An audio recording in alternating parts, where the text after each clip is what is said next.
Yeah, now. Okay, then we continue, or rather we start with the academic program itself. So good morning, everyone. My name is Anne Kjøndal. I have the honor of introducing our first keynote speaker and moderating this session. So we have invited Usva Friman as our keynote speaker. Usva is an assistant professor of game studies and the co-director of the Games Research Lab at Tampere University in Finland. And she's currently spending a lot of her time managing the research project Endgame, which focuses on cultural participation and agency in digital game environments. And besides that, she's also an enthusiastic and developing aerialist. And if you don't know what that means, it means that she's practicing aerial acrobatics and aerial yoga. But academically, since our conference theme is innovation, transformation, and contestation, I think it's very fitting that we invited Usva here as our keynote, as her presentation and her research focuses on two topics of contestation in sport, which is e-sports and gender. So please give a warm welcome to Usva Friman.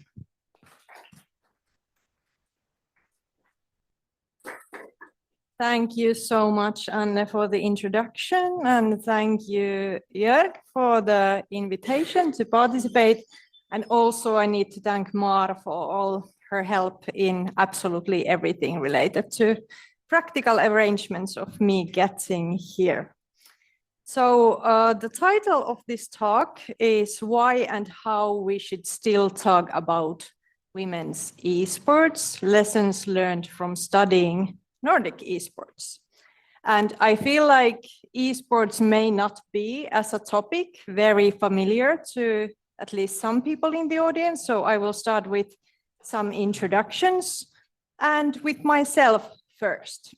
So my name is Usva Friman. I am from Tampere, Finland, as demonstrated in the photograph on the right.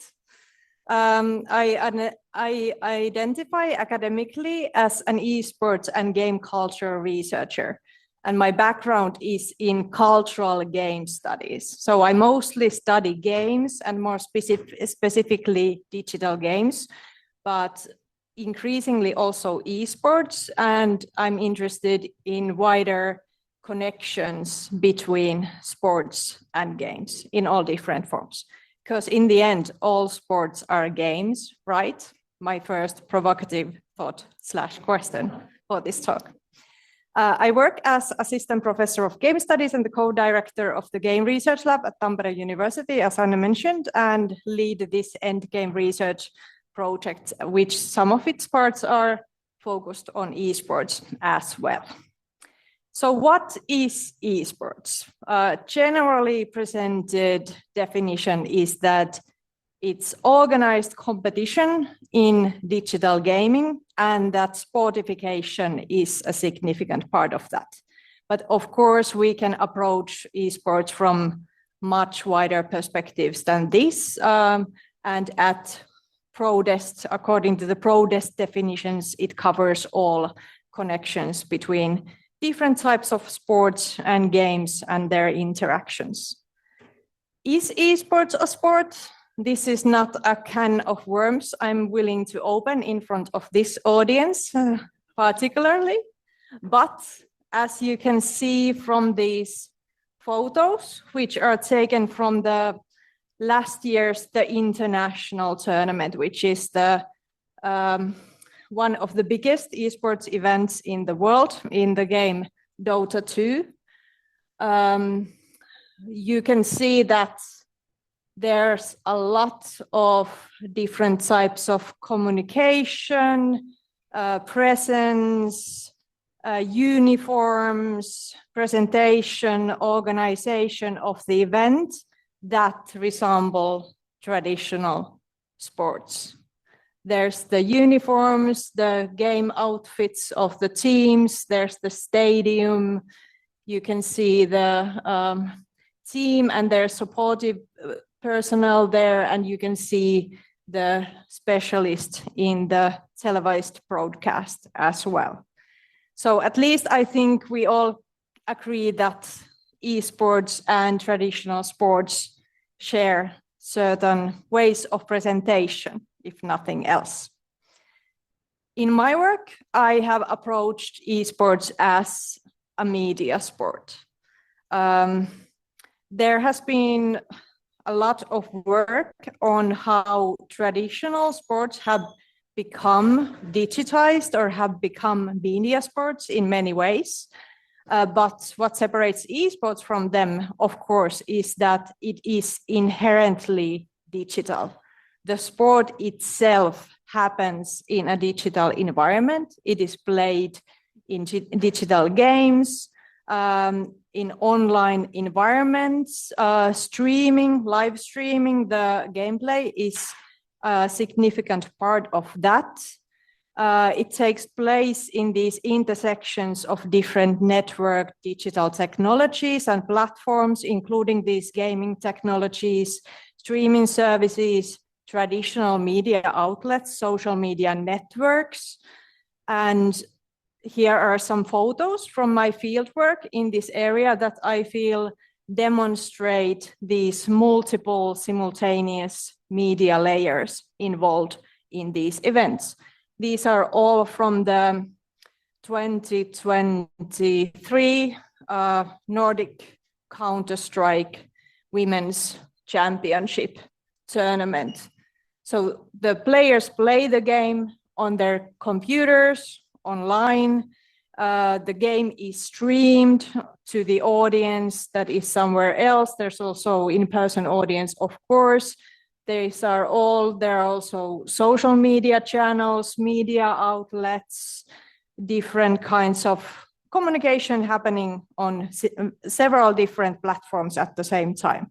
So esports happens in these intersections of all these different technologies, all these different platforms.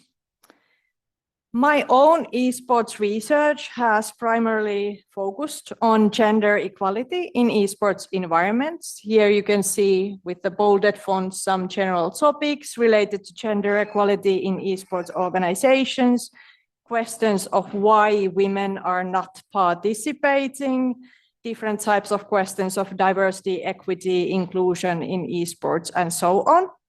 But moving on to my current ongoing work and the main area of the talk I'm giving here today, the Nordic esports context. So in the Nordic countries, each of them have their own national esports federation. And these federations aim to be the primary representatives of esports in their respective countries. In 2023, they formed together the Nordic Esports Federation and kind of tried to bring their united front to the global esports field. I'm doing this research in collaboration with Dr. Matilda Stoll from Tampere University as well. And in this work, we explore the distinctive features of Nordic esports organizations and culture. We are looking at how are these organizations organized, how are they funded as well, what does this Nordic esports collaboration entail, and particularly what kind of values and goals are driving these activities. We have engaged in connective ethnography, is the method as we call it, meaning that we are doing this research across different connected fields and materials, including fieldwork in different esports events and also the meetings of this Nordic Esports Federation. We have had the honor to travel with the Finnish national women's esports team to their competitions and the delegation to the meetings. We have conducted interview with representatives from all individual national esports federations in these Nordic countries. And we have also collected and analyzed different types of media materials and other documents related to this field. And in the photo, you can see us in the field where we were at the Women's Nordic Championship Counter-Strike tournament. It was streamed online. It was also made into the local news in Sweden, the SVT. And you can see us, like, as soon as the Finnish team we were traveling with made it into the finals and was playing for the gold, we just dropped all the research activities and instead moved to the audience to cheer for them. So that's us behind the Finland shirts. Nordic countries, as many here know, are known for gender equality. They are very good at saying that we are the world's best in gender equality. It is really an intentional part of the Nordic national brand and the regional brand. The research conducted on the cultural, historical, political developments of these countries, this region, has shown that it has intentionally been written into the national identities of these countries. So it was not a surprise to us when we started this project on Nordic esports federations that their representatives too repeatedly told us that they are here together united by their Nordic values to make esports better, more equal, and especially in terms of gender equality. Which was really nice that we also learned yesterday at the Olympic Museum from Sebastian that originally the Nordic sport championship competitions were also branded as bringing Nordic countries together and sharing those values and showing them to the world. So the same thing is happening in esports right now as well. These federations, especially with Sweden's lead, have been trying to drive motions for equality and equity for all genders within the global esports institutions, but without much success so far. There is public funding directed for women's sports in the Nordic countries, at least in Sweden, which is also how they were able to then organize these first ever Nordic championship tournaments in esports, which were only reserved for women. So the first ever Nordic championship tournaments in esports were reserved only for women competitors. So why women's esports? Like, why does this matter? Why am I talking about this? 10 years ago, when I was doing my doctoral dissertation on women who participate in digital gaming activities, I read this piece from esports news about this young 17-year-old Korean Overwatch player, Geguri. So Overwatch is the game. She gained attention because she was doing really well in the game. So she was a new player in the field, was streaming her gaming, was winning some games and so on. And the community of that game perceived that as suspicious because there's no way a girl can be that good at playing a game. Two men who were at the time playing in the Overwatch League, which is the esports competitive league of this game, swore publicly that they would quit the whole league if it would be true that this girl was actually playing that well. Unfortunately, there were also threats of killing against this girl just for the sake of being there and being that good. What happened was that she was forced to initiate an official investigation on herself. She was forced to organize a live streamed event supported by the company that released this game, where she was playing the game live, and they streamed her playing, and also separately they had camera showing her fingers that she was actually doing all the actions.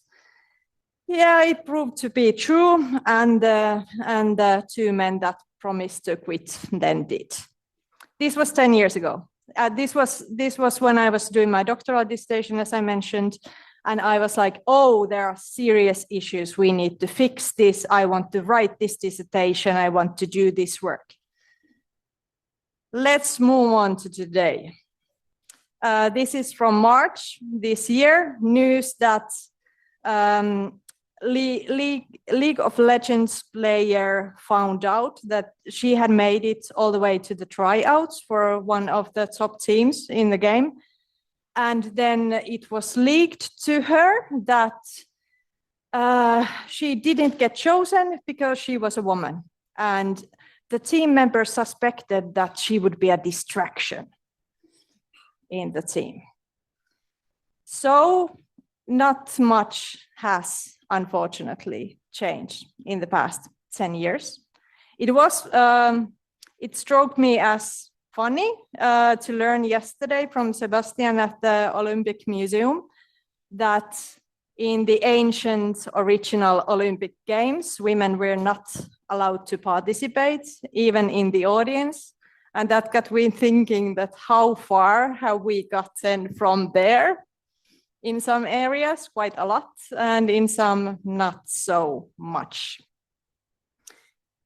There are many, many studies documenting the gender-based discrimination in esports. According to them, women rarely participate in esports in any role, like not only just athletes, but also in those organizational roles, for example. Women who play competitively, they are not treated as equal competitors, but they are seen as representatives of all women in the field. Their participation is interpreted through negative stereotypes. So basically, you need to do much better as a woman than men to be perceived as good. Women play a skill, appearance, and gender are placed under public scrutiny, even speculation. Is she really a woman if she is that good? I think these discourses resonate also beyond esports. Women earn smaller prize pools than men, are significantly underrepresented in industry positions.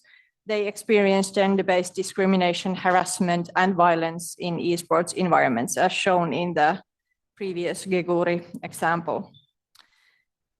But it's also worth noting that these issues do not concern just women or all women equally.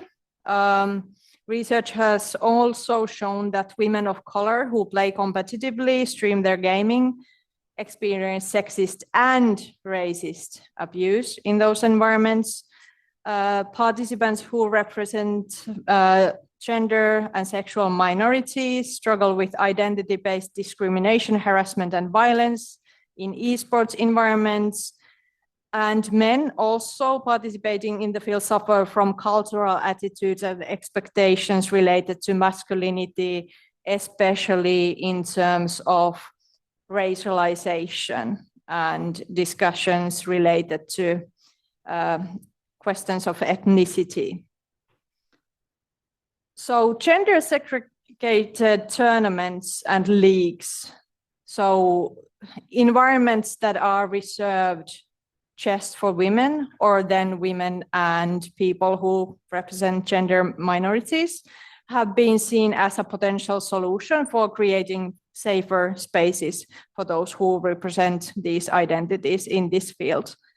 However, this topic is highly contested, both in research and in the field alike, because these are, of course, seen as an opportunity for athletes to show their skill in a safe environment. But on the other hand, they do not fix the inherent issues and can be seen as further marginalizing these athletes who are not cisgender men. And our work has included explorations of 2 of these types of events in the Nordic context. First was the Women's Nordic Counter-Strike Championship Tournament that I already mentioned, which was the first ever Nordic Championship in esports, reserved for women. It was described in on the event website, also in press releases, as a historic event, can be seen here on the right in Swedish. It was the first time all Nordic countries had women's national teams. However, only one of them had been selected with a qualification process. And then another event we examined was this Norway versus Finland showcase match that took place in Bergen, within the Bergen Games event. This is a city in Norway, for those who are not familiar with Bergen. So here we had the Finnish and Norwegian national teams playing against one another as this kind of a showcase match before the current league's final championship match. And in this event as well, I was there as a researcher. I heard that the representative of the Norwegian Federation who was organizing this showcase match told the Finnish representative that, yeah, there are journalists here. I have told them to cover both the teams because we are, after all, this is all about promoting women's esports. So that is to say that in these contexts, I have found that organizing these kinds of events is still perceived as the primary way to kind of support gender equality, to highlight that women belong in this field as well. This is seen as a tool to promote women's esports as a response to this environment that is acknowledged to be discriminatory. So, for example, in relation to the Nordic Championship event, all the national federations, or yes, well, at least most of them, I don't remember if we had material from all of them, but they actively posted on social media, wrote press releases, and so on, really did put a lot of effort into communicating about this event and about their national women's teams. It was also used as an opportunity to gain media attention for the discrimination and harassment that women experience in esports environments. In the news stories about this championship tournament, the media outlets focused a lot on the discrimination and harassment that women experience in there. And then it was also perceived as an opportunity to educate audience and the general public about those issues, not just through the media outlets, but also, for example, they shared these kinds of materials physically to the audience who was there during the gold match of the tournament. So on the picture, you can see first the red book is the title translates to "Go Back to the Kitchen," which is a funny joke. Women hear all the time in gaming environments that you're not supposed to there. You should go back to the kitchen where you belong. And it's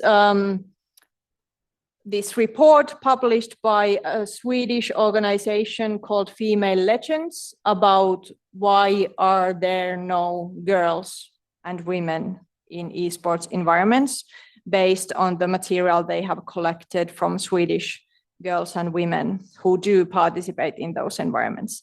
And the second one is a dictionary for gamers. They have collected a list of basically slurs and other offensive words that women hear in those environments, and then they explain what those words mean for the reader. So those kinds of educational materials were shared there. Something that was coming up a lot in this fieldwork, in my conversations and my colleagues' conversations with the participants and people who participated in organizing these events and were somehow related to them, was the importance of role models.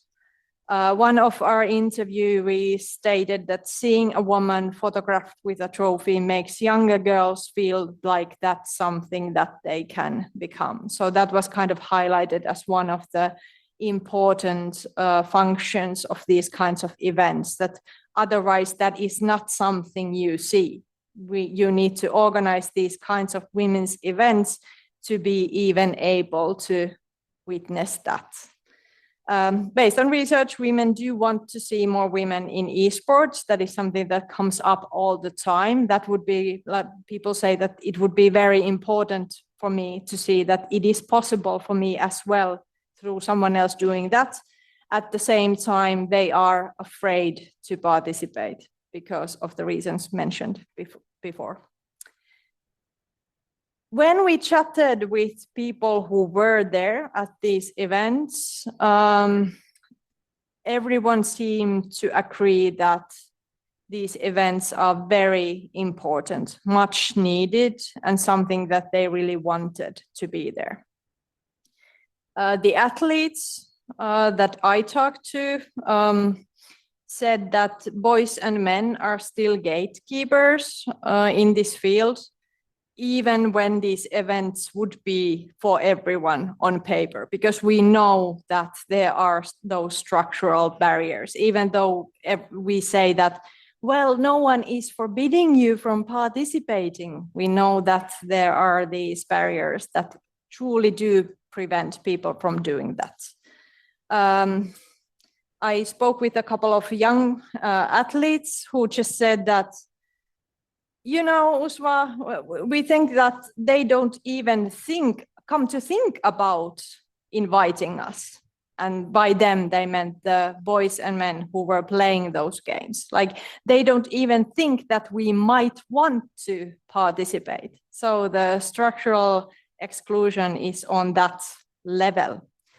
At the same time, some express that they only consider these kinds of events that are specifically reserved for women as safe for them to participate. And then there's the skill issue. Because of the structural exclusion, even though there is no reason for women and girls not to do as well in playing this digital game. There are no barriers to participation or skill development in that sense, but because they don't get those opportunities, because they are pushed back, they are excluded, they don't get to level their skills to that elite level that would be required. So that is one of the reasons why they said that, to be honest, we are not there yet. We need these events to be able to develop our skills as well. Yes. So, but there are also some issues, many issues with these women's esports. And a big question here is, who are these leagues and tournaments really for? And then who is excluded as a consequence? It was very surprising to me as I was conducting some of the research interviews for our project, that when I asked that, okay, you say that this is a women's tournament, then how do you define, like, who is it for? Is it also for people who identify as non-binary with their gender identity? How do you make those, how do you draw those boundaries? And the response was, I don't know, even though we were speaking with the people who were involved in organizing these events. One of our interviewees said directly that, I asked them, that is the organizers, to define a woman. Like, we want to know, like, who is this for? And they never answered the question, which led to conflicting interpretations of the event's target groups. With women-only events, there's also the risk of reducing gender to binaries, excluding players who represent more marginalized gender identities, for example, non-binary players and transgender players who are currently in transition. And this means also on a practical level that women's events aren't necessarily safe for everyone. In the Nordic Championship event, I chatted with one participant or one athlete who was transgender.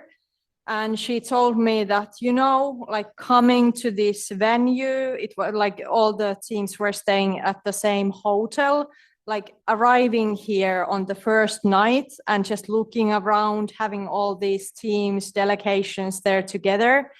I was so scared. Like, I was not sure how I would be perceived and how I would be treated here. But then, like, afterwards, like, some of the teams approached me, they complimented me on my makeup or something like that, and that made me feel welcome. But it is alarming that a person enters this competition venue, this event, and is not sure if they are welcome in that environment. It was also quite interesting that in our interviews with organizational representatives, it was brought up that this kind of gender segregation is considered against Nordic values. And I must also mention here that those Nordic values were not defined either. They were constantly referred to, like, we are here together building this thing based on our joint Nordic values. But when we asked them, okay, what are those values? Have you discussed them? Have you defined them? The answer was, well, not really. but yes, there was certainly a shared sentiment. But it was repeatedly brought up that we are not sure if we as an organization want to be part of this gender segregation, because this is not how we do things in the Nordic countries. So there was also kind of pushback against that based on this perceived regional identity. And at the same time, because this gender equality is such a vital part of the Nordic brand, also in esports, these organizations or their representatives wanted to see Nordic countries as trailblazers in this field, that we should actually show them that everyone can play together and everyone can be equal and everyone can participate. Everyone we talked to agreed that this gender segregation should be a temporary solution. Some suggested that maybe there should be quotas, that it would be mandatory to include women in all teams in competitions. But as one of the interviewees pointed out, this would require significant support measures and resources to ensure safety. And safety was a central question that was kind of there all the time, not as often directly mentioned, but between the lines in all discussions. And it was something that we noted and that was kind of surprising to us. And we didn't actually even think to ask about this originally.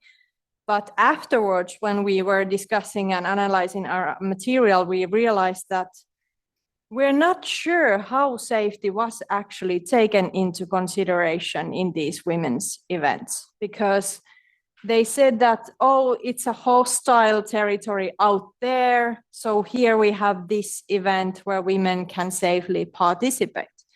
But it was not sure to us, have there been any concrete measures to make that environment safe, other than saying that this is only for women?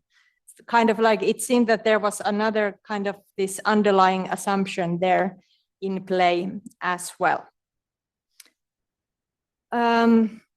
People also discussed the difficult position of esports in this kind of, especially in the Nordic context, because in Nordic context, researchers have described this as kind of this associationalism, I think is the term. I'm not quite sure, but a lot of activities in sports, in all kinds of youth activities, hobbies, and so on, are based on volunteer labor, volunteer organizations. There's a freedom of association. Basically, in Finland, where I come from, the country basically runs on these non-profit organizations built around specific topics. And a lot of esports organizations in Nordic countries are based on this as well. So group of friends or group of people sharing a goal come together, they form an association for the shared good, they put in their labor, they have specific values, they want to achieve something in this area, but at the same time they are working in a highly commercialized field of esports. And one of the main things that separates, if we don't talk about the physical performance or all of that, that separates esports from traditional sports is that all the sports, all the games played are commercial products, and they are entirely managed by those commercial companies that have developed them, that have published them, that can change them at any point, at any time, however they want. And also many of the teams are commercial organizations as well. So there's this kind of intersection between this passion and volunteer labor and shared values and wanting to make a change in this field. And then there are these highly profitable opportunities that are offered to you from different types of operators in the field. In the interviews, many expressed that they feel very passionate about making real changes for the future generations, that they actually want to make a change in this field of esports. There was fear of sports washing and doing good things for the wrong reasons. So there were some quite heated discussions about, for example, financial pressures of these organizations, and then different kind of highly profitable partnership opportunities.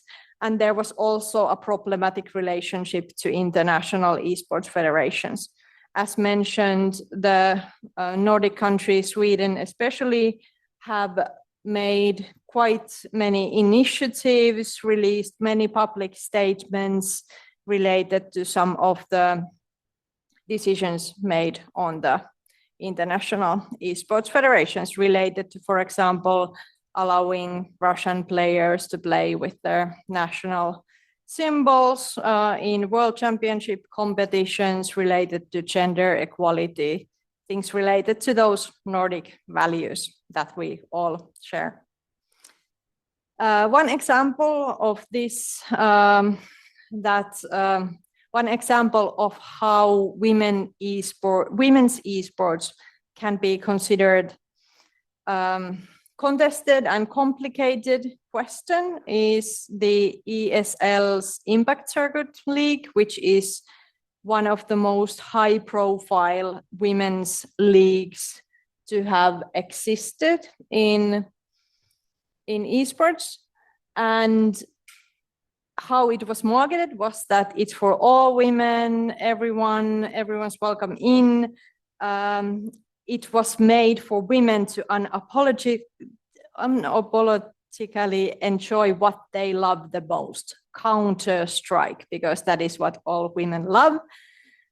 It's your skill that matters, not gender. And this was really marketed, promoted as the way for women to showcase their skill internationally, playing between like national teams, highest level, high production values, and so on. And of course, the whole ESL was purchased by the Kingdom of Saudi Arabia in 2022. And there's a lot of related discussions that I'm sure many recognize from traditional sport fields related to use of these kinds of initiatives and high-profile platforms for sport washing purposes. Moving on to some concluding thoughts.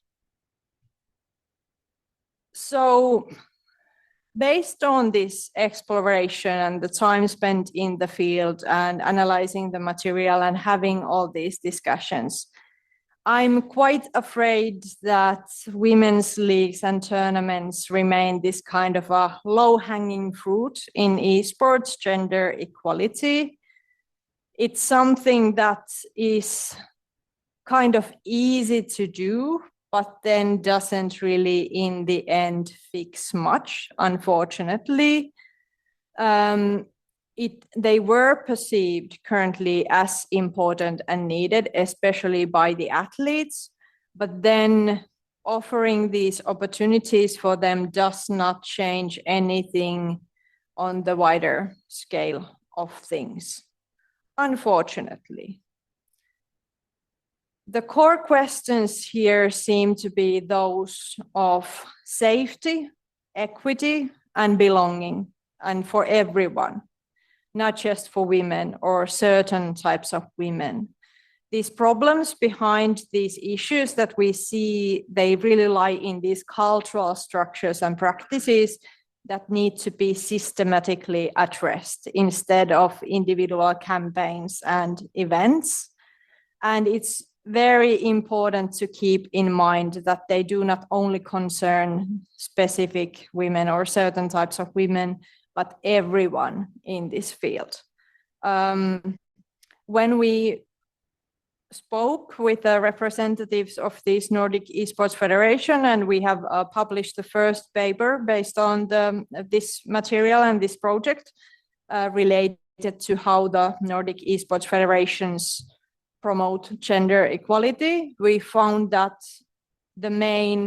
even though there was a lot of talk about values and goals and where they want to aim towards, the main thing that they had actually done on a very practical level was these events, and then not much else. So there's a big risk that that is all that is done, and then we can leave it at that, because now women have the safe place to do esports. I believe that it is fruitful to approach these issues in the wider context. These discriminatory structures, discourses, practices in esports, they're not born in a vacuum, they're not separate from the rest of the sports, rest of the society. We know that similar things happen in other sport fields and society at large. The discussion related to gender and sports is not very new, and unfortunately it's also very current in relation to the Olympic movement as well. And to take this back to the theme of this conference and the network, and the idea that this is about building connections across different disciplines, geographical areas, different cultures, I do believe that dialogue between esports and traditional sports and their research can provide these new insights that will help us tackle systematic structural issues in this ever constantly changing society and also the sports landscape. The conference theme asks, can sport keep up with society's future? And I think a big part of that is that what is the transformative power that sports can have?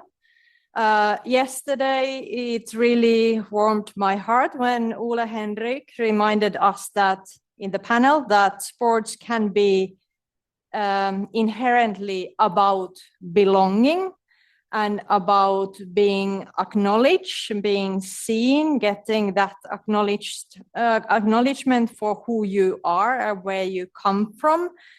And I think together we can think about how to embrace this thought across different sport fields and ask ourselves how we can build a better society through sports together.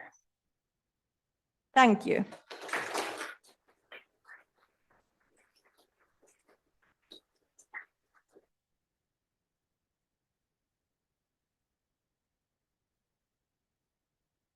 Thank you so much, Usva, for that brilliant keynote. We have a few minutes for any questions or comments. So, yeah, would you like a microphone? Yeah.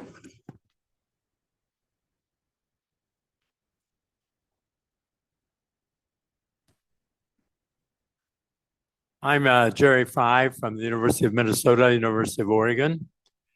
Prior to your insightful presentation, I was extremely ignorant of esports. So thank you for enlightening me. I have a couple of questions. One is, since I'm so ignorant of this sport, do women have any inherent advantage or disadvantage in playing digital games? For example, in golf, the rules have been adjusted so that women can be as good as men. In basketball, the rules are gender equality, which means there can never be a woman's Michael Jordan. So that's one issue. Do women have an inherent advantage or disadvantage? Are you familiar with a company called Heroes? It's part of Korean soft culture.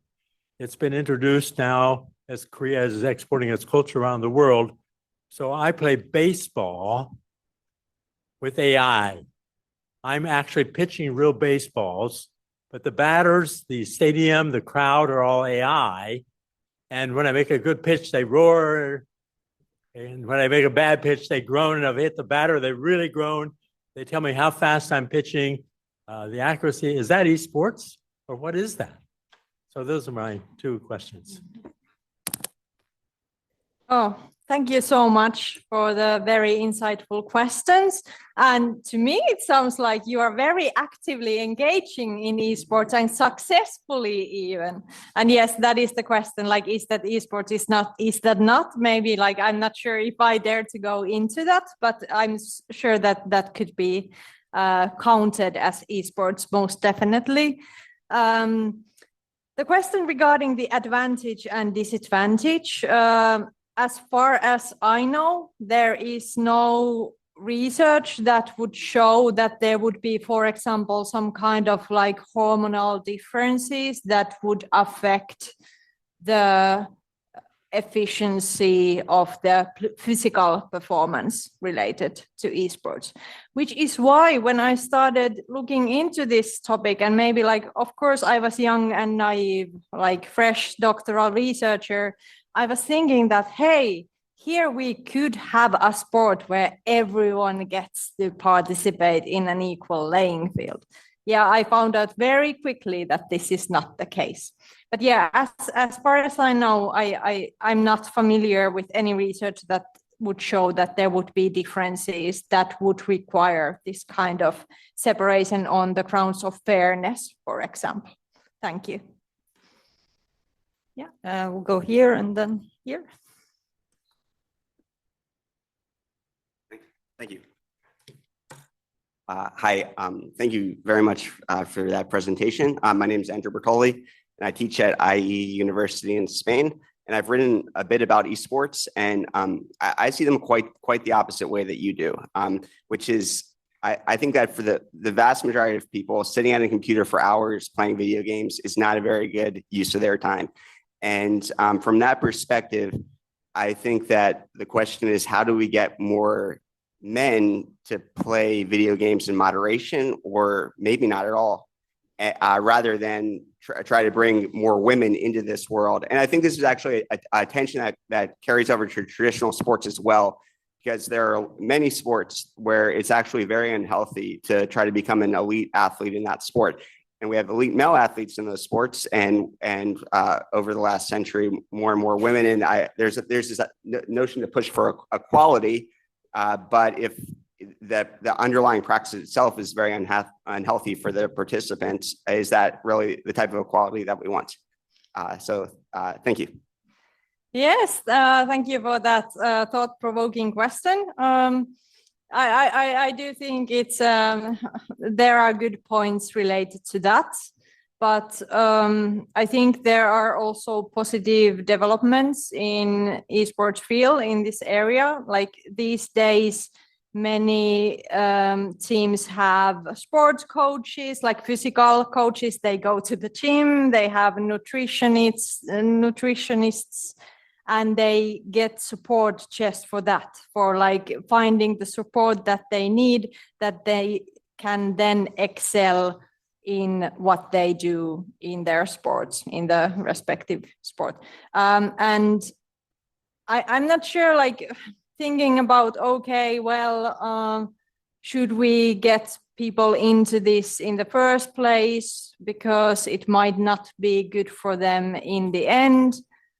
Well, I think there are still the cultural and structural issues related to discrimination, which is not just a question of the elite sport, but also the wider culture of gaming and streaming and related activities that are increasingly present in all parts of our society, whether we like it or not. And of course, like as a assistant professor of game studies in particular, I'm not sure if I want people to stop playing games. And then we can also think about that, what are sports in the end, but games with rules and goals. So I think even if we wouldn't want people to participate in esports specifically and digital gaming, these issues go far beyond that specific field, and I'm sure we can find connections to cultures of traditional sports as well. So they are worth considering in that wider societal and cultural context regardless. I'm not sure if I answered your question, but yes, thank you. Right there. Hello. I'm Scott Jones from Stetson University near Orlando, Florida, and it's neat. We take some students down. EA Sports has one of their labs close to our place, and so it's interesting to always go down and talk to them about what's going on, especially when it comes to gender and participation in the sport-related sports. Yeah. I was curious, just in your research, how similar do you find the research on chess and chess participation across gender? And I know that there's been a lot of issues with that in terms of breaking those ceilings or breaking those barriers. And I think the other one I was curious about was, to what extent can qualifying for these top competitions be done anonymously? In other words, it seems like you could set up esports where no one needs to know gender, and at least until you've qualified or you've demonstrated that you're an elite player and worthy of, you know, the teams that I guess the top competition teams. So I was just curious about whether any of your research is learning anything about whether that can be one mechanism to create more of a meritocracy that may start to break down some of those barriers. Yes, thank you for those insightful questions. I have looked a bit into chess research, but not a lot. But I have noticed there are similarities in related to regarding, for example, how the players are perceived as performing certain type of masculinity, and especially this kind of like very highly intellectual and composed presence in the field. Well, which is always not always the case, as we can see from those some players who are losing their nerves in the chess tournaments as well. But yes, there are similarities in these areas between them. The second question is also very interesting, but unfortunately, often the reality is that in these games, the issue is not at the top, but it starts way before that. And when you start playing these games, you start with the public anonymous gameplay with others in online gaming environments. And what you do is you join a game, you're playing alone at home, you join a game with strangers to try to pursue a specific aim. And of course, the further you get into the game, the more skill it requires and the more communication within the team, because these are usually team-based games.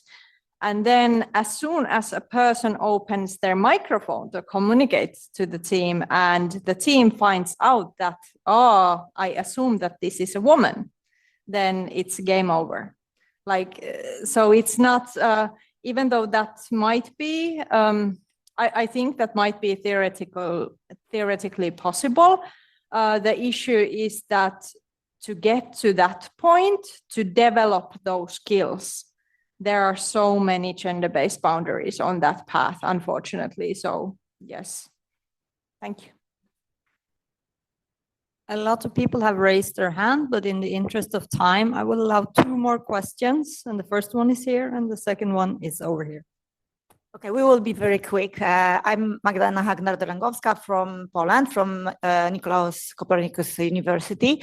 And actually, I am very impressed of your presentation because I'm focusing on, actually, I'm a former hockey player. So as you said about the gender and about the situation between the this kind of discrimination, as well, we did actually research, because my major is sports medicine and physiotherapy, the recovery.